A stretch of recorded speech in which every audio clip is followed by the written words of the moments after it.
Hey, what's up you guys? Today I am talking about some of my favourite book quotes that I have collected over the last year and a half or so. I actually didn't join Goodreads until about September or October 2019.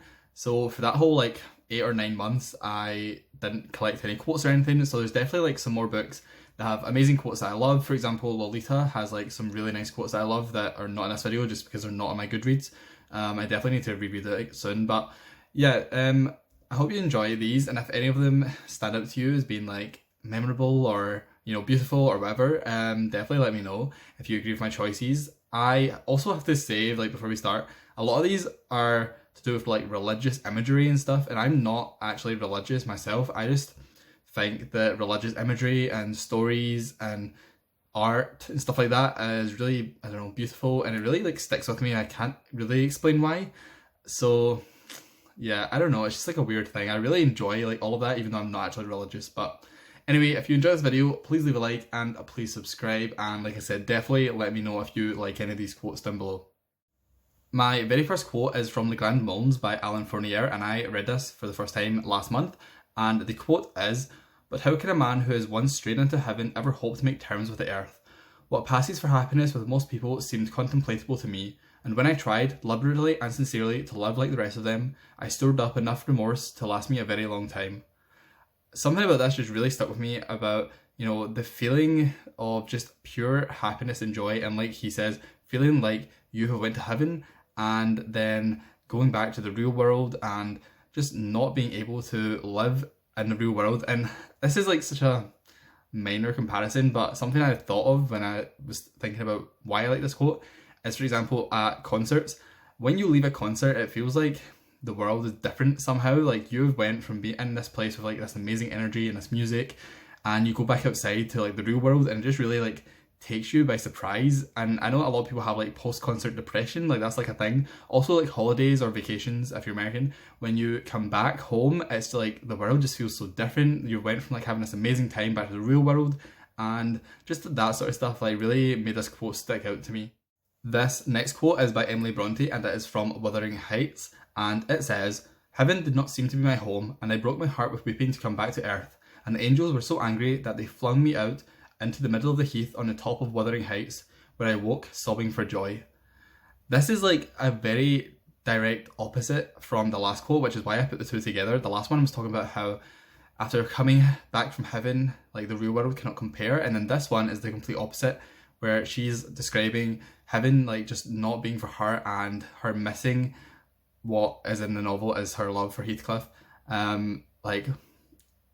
because he is not with her in heaven. I don't know, it's just the imagery of this is so strong, the angels flinging her out, and I broke my heart with weeping, just these words, I don't know, they just really stuck with me. And this is actually my Instagram bio. I don't know why, I just love it so much. I think it's just the imagery is so strong.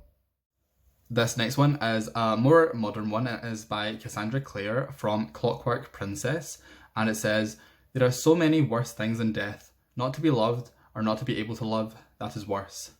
And I think this one's pretty self-explanatory.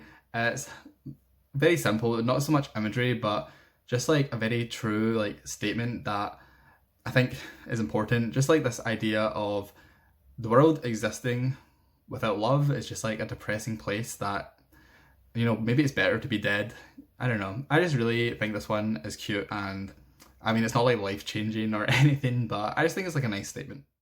This next one is by Marissa Meyer from Renegades, so it's also a more recent one, and it says, "There's no rule that says you have to be a prodigy to be a hero," she insisted. "If people wanted to stand up for themselves or protect their loved ones or do what they believe in their hearts is the right thing to do, then they would do it. If they wanted to be heroic, they would find ways to be heroic, even without supernatural powers." I think this one again is just such a strong message about doing the right thing and being there for the people you love and stuff like that, and just always being the best person that you can be.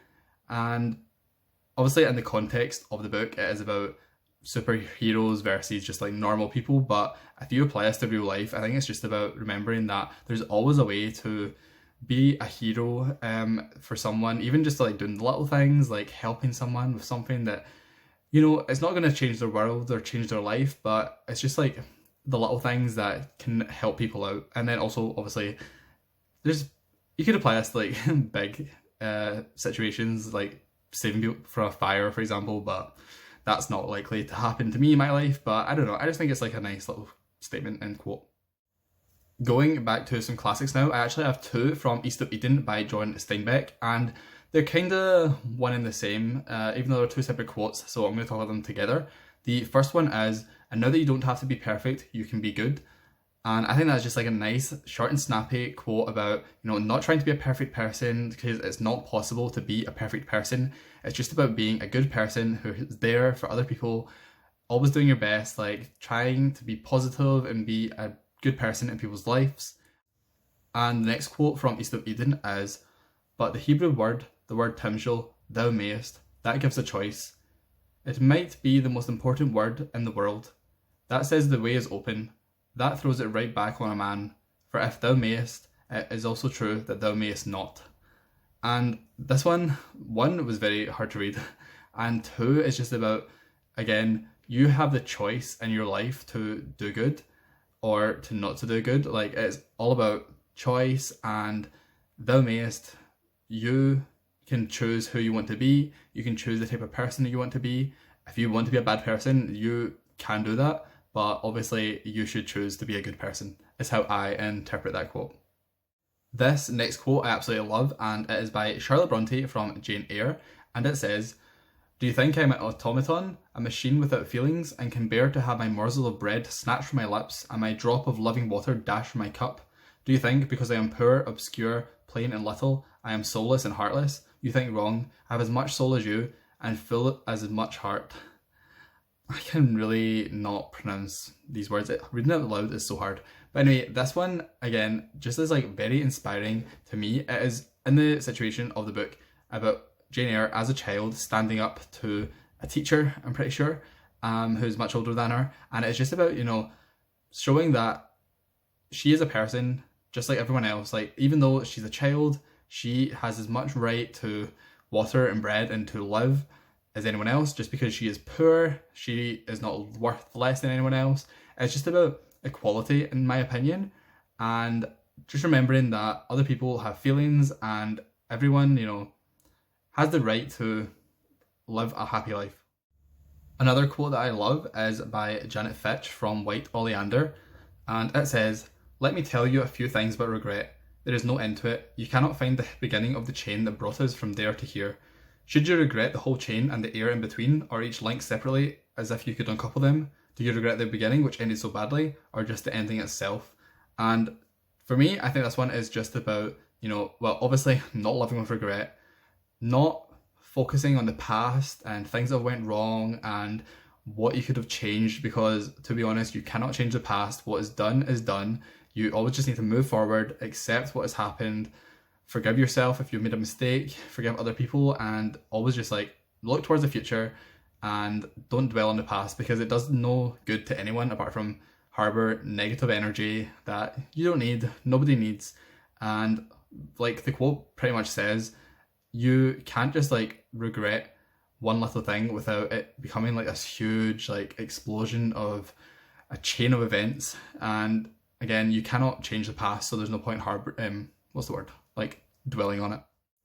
I have two quotes by James Baldwin that I love. So this first one is from Another Country, and it says, people don't have any mercy. They tear you limb from limb in the name of love. Then when you're dead, when they've killed you by what they made you go through, they say you don't have any character. They weep big bitter tears, not for you, for themselves, because they've lost their toy. I really struggle to come up with an interpretation of this one and why I actually love it so much. I think it just really resonates with me about how we just project onto people our idea of what they should be. And I think in the context of this book, it has a lot to do with sexuality, for example. And I don't know, there's just something about it that I just love the message, but it's hard to explain why. And I think that if you read it for yourself, you'll probably understand what I'm talking about. It's hard to interpret this one, but it's just so true. The fact that, I don't know, we do kind of destroy the people around us sometimes by projecting things onto them and what we expect from them, when everyone has their own mistakes and their own lives going on. And I don't know, this one's hard to talk about, but I hope that you understand where I'm coming from. My second one from James Baldwin is from Giovanni's Room, and it says, "You don't have a home until you leave it, and then when you've left it, you can never go back." This one to me is kind of similar to the regret one, and the fact that like you don't really appreciate what you have until it's gone, and it can be easy to look back on the past and think things were better then, or you could have done things differently. But again, you can never go back to the past. There's no point in regretting things. Basically everything I said for the last quote about regret, the Janet Fitch one, kind of applies here. Like, you just have to look forward to the future and not dwell on the past so much. A quote by Audre Lorde that I love comes from Zami, A New Spelling of My Name, and it says that you love people and you came to depend on their being there, but people died or changed or went away and it hurt too much. The only way to avoid that pain was not to love anyone, and not to let anyone get too close or too important. The secret of not being hurt like this again, I decided, was never depending on anyone, never needing, never loving, is the last dream of children to be forever untouched. This one to me is again a little hard to talk about, but I think it is just about the fact that we get hurt throughout the years because, you know, people that we love change, they disappear, friendships end, family members die, like nothing is forever. And I guess this one is kind of similar to the regret one as well, but this one is also just like all about how as we get older we kind of close ourselves off, our circle of friends get smaller, that type of thing. And like she said, the secret of being hurt is to never depend on anyone. And I think that this really just struck with me because I feel like I can be like this sometimes. I'm like, oh, I don't want to depend on anyone, I want to just be independent. And you know, it can be hard when you grow up to like let people in, but this one just really spoke to me. And again, it's kind of hard to explain, but I hope that you understand where I'm coming from again. My final quote is by Robert Jordan, and it is from The Eye of the World, and it says, "Violence harms the one who does it as much as the one who receives it. You could cut down a tree with an axe. The axe does violence to the tree and escapes unharmed. Is that how you see it? Wood is soft compared to steel, but the sharp steel is dulled as it chops, and the sap of the tree will rust and pit it. The mighty axe does violence to the helpless tree, and it is harmed by it. So it is with men, though the harm is in the spirit." This one really spoke to me because I am like very like anti-war, anti-violence. You know, I'm vegan, so I'm like anti-violence towards animals, anti-just violence in general, like that type of thing. You know, every living being deserves to live happily, and this one to me just felt like it's very like anti-war, I don't know. And I thought it was interesting from a fantasy series where there is a lot of battles throughout. Obviously it is a 14 or 15 book series. A lot of people get hurt, a lot of people die, but just this message in the very first book just really resonated with me and stuck with me about how you can hurt someone else, but in the long term it is also going to damage you. Like, it's going to make you into a worse person, and it is going to really hurt your soul and your spirit, like it said. So I just thought this was like a nice one to end on, a nice anti-violence message, because it just really like stuck with me when I was reading the book. So those were some of my favourite quotes that I've collected throughout the last year or so. If any of them resonated with you, definitely let me know. If you interpreted any of them like differently than I did, also let me know. I know some of them I'm like struggled to come up with, but it's hard to explain like sometimes why words mean so much to you, or like why they stick in your brain. It's like some of them are very like personal, and other ones it's just like you love the imagery.